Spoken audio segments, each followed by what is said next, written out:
if you are new, my name is Brittany. We are back with more kombucha. Or is it? It's bugging me. Actually, we are finishing our kombucha from last week.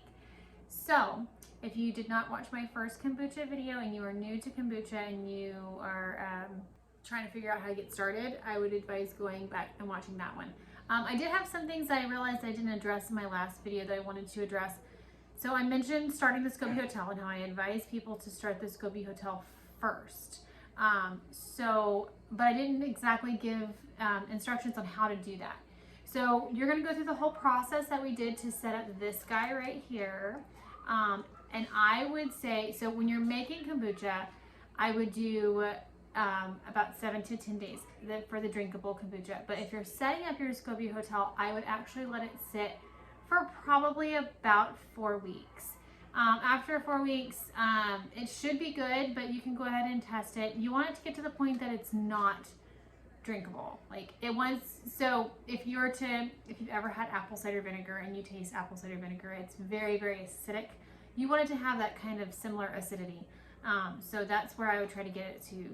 And about 4 weeks should give you what you're looking for. So I would put it on the shelf and let it sit for 4 weeks before you try to use it, and then taste it. And if it tastes extremely acidic, then you're good to go. I think that's pretty much the only thing that I didn't address in the last video. Again, if you have any more questions, please leave them in the comments. I am happy to answer any questions. So we did figure out where these fruit flies are coming from. I've had this issue where these fruit flies are trying to get to my kombucha. We figured out that we had kind of similar, like in the same area that I keep my kombucha.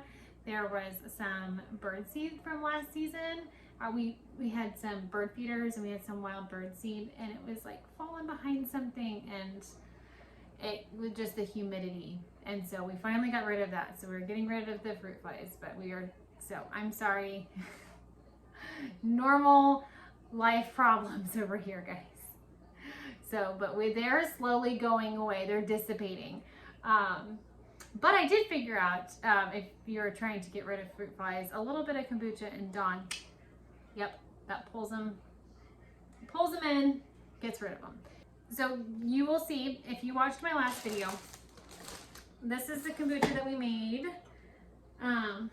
Move all my stuff out of the way, but I'm gonna need, in just a minute. Oh, nope, that's stuck. Okay. So you will see that we have much, much lighter going on. It's actually lighter than my Scoby Hotel. And that's just, it's got more solid material in there. I think that's why. So, but it is much, much lighter. And so it is ready to go. How you are able to tell if your kombucha is ready to go is you will have formed a new Scoby on top. You're going to take it and you're going to put a straw in.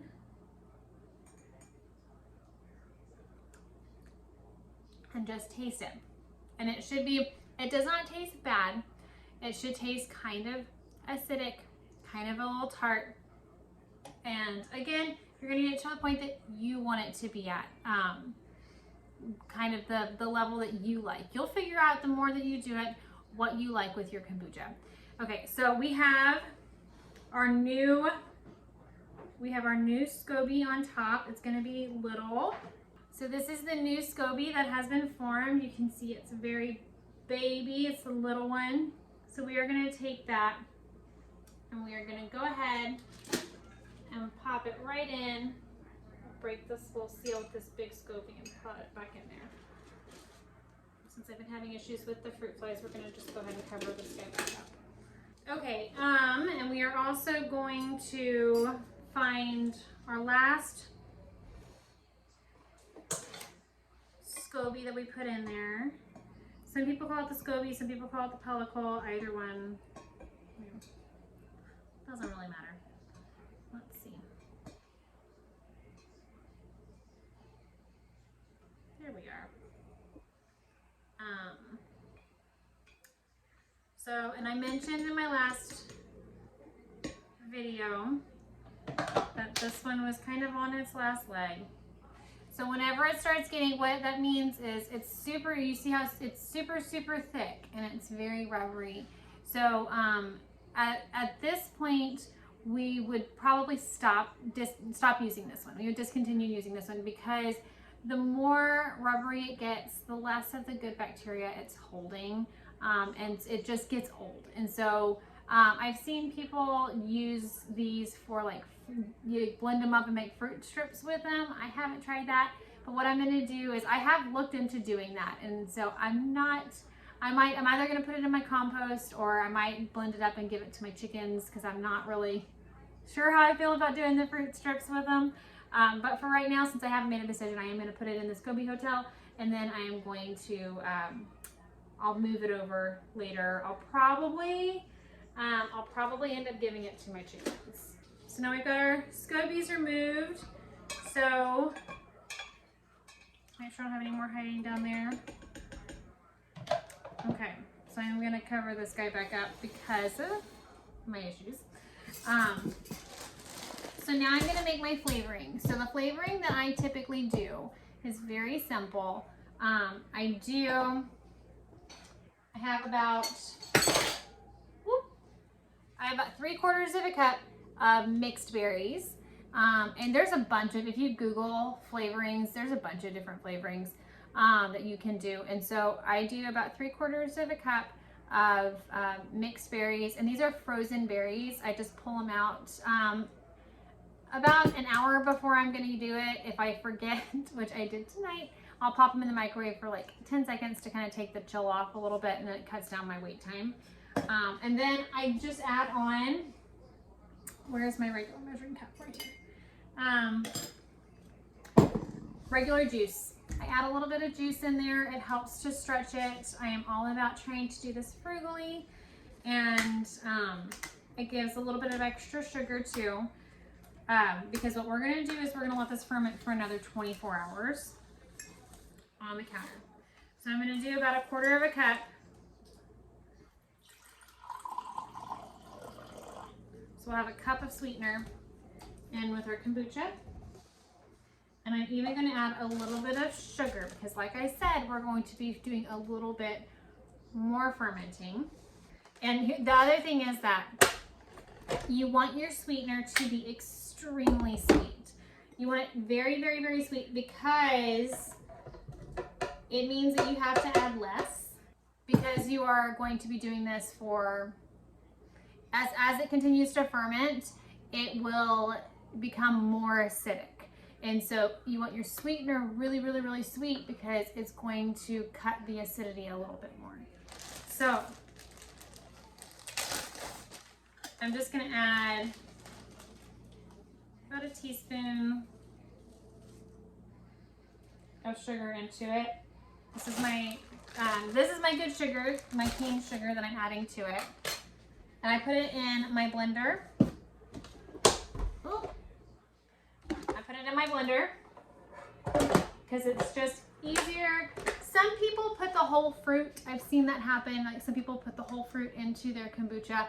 I don't prefer that, because I feel like when it's all blended up, you get more of the flavor, you get more of the sweetness, and it just imparts better flavor into your kombucha.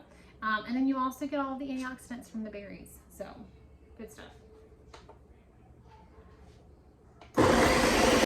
Okay, just a rough blend on that. Okay, and so I'm going to mix all of this straight into my jar, since I am going to be sanitizing this afterward anyway.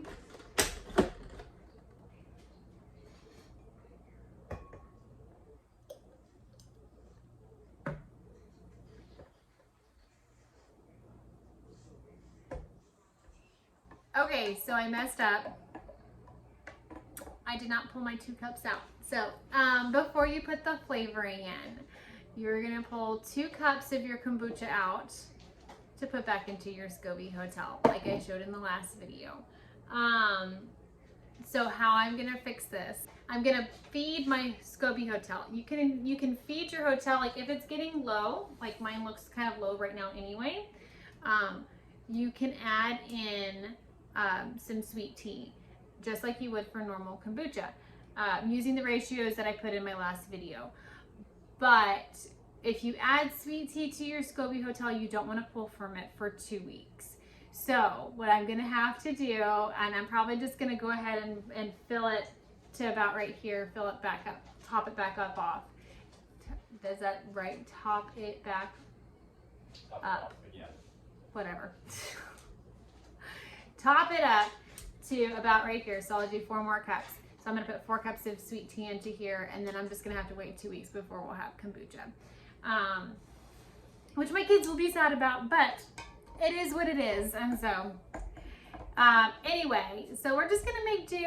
We'll have 2 extra cups of kombucha from here now. It's fine. So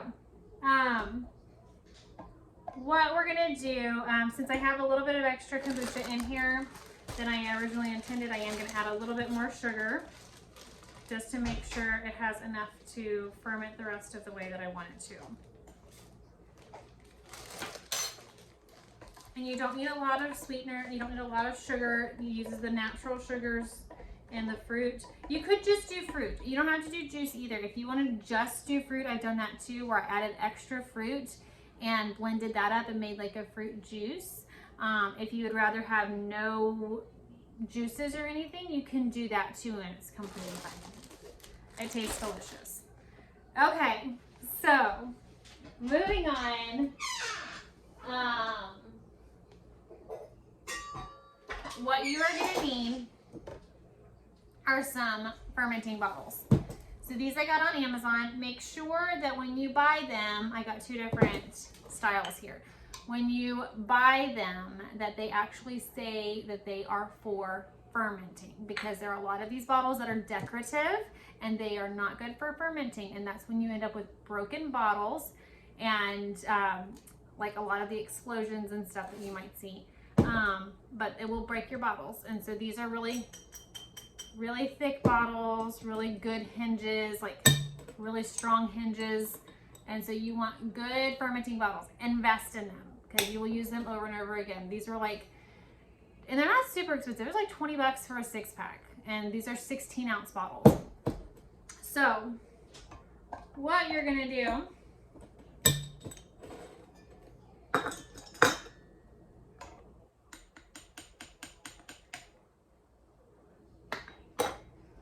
very simple. We're going to just divide it out evenly.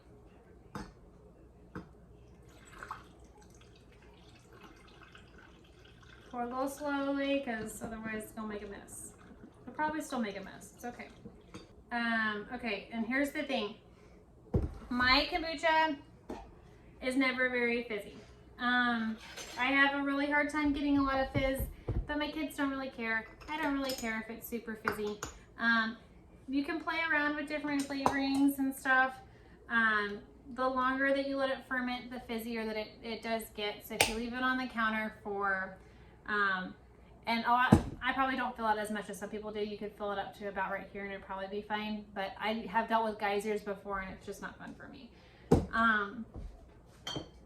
You can, if you ferment in the fermenting bottles, for 3 to 5 days, then is whenever you're going to start getting more fizz. I only do about 24 hours.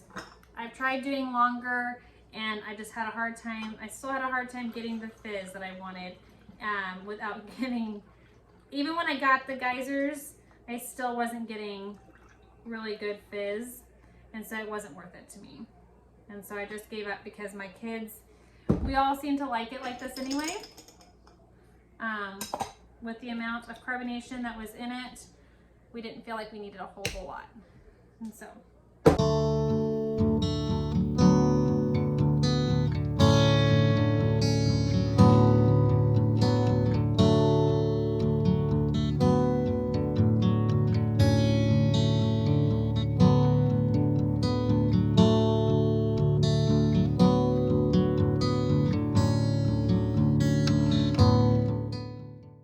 Okay, so we are all done on this.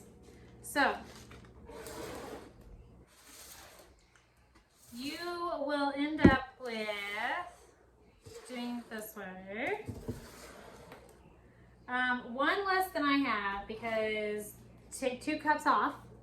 So really you have 1, 2, 3, 4, 5 and a half bottles of kombucha. These are 16-ounce bottles of kombucha. And these will sit on the counter for, I like to do it for about, they will sit on the counter for about 24 hours, and then we will start opening up. What I do is after the 24-hour mark, I put everything in the fridge. So they're gonna sit on the counter for 1 day, and then they will go out into the fridge and start cooling off. You want to, whenever you have decided is your cutoff, like if you want to do 3 days and try to get more carbonation, perfectly fine. Put them in the refrigerator when you've decided that that's your cutoff. If you aren't gonna, especially if you aren't gonna drink it right that second, because and even if you are going to drink it, I would advise cooling them down first, because it will help prevent the geyser-like effect if you are fermenting for longer. If you are doing 24 hours, you won't ever have a geyser. I mean, you won't. I mean, I guess you could if you had a ton of sugar, if you had a bunch of sweeteners, you could have an overflow a little bit, but if you're adding a normal amount of sweeteners and you're only fermenting for an extra day, you won't ever have any geysers.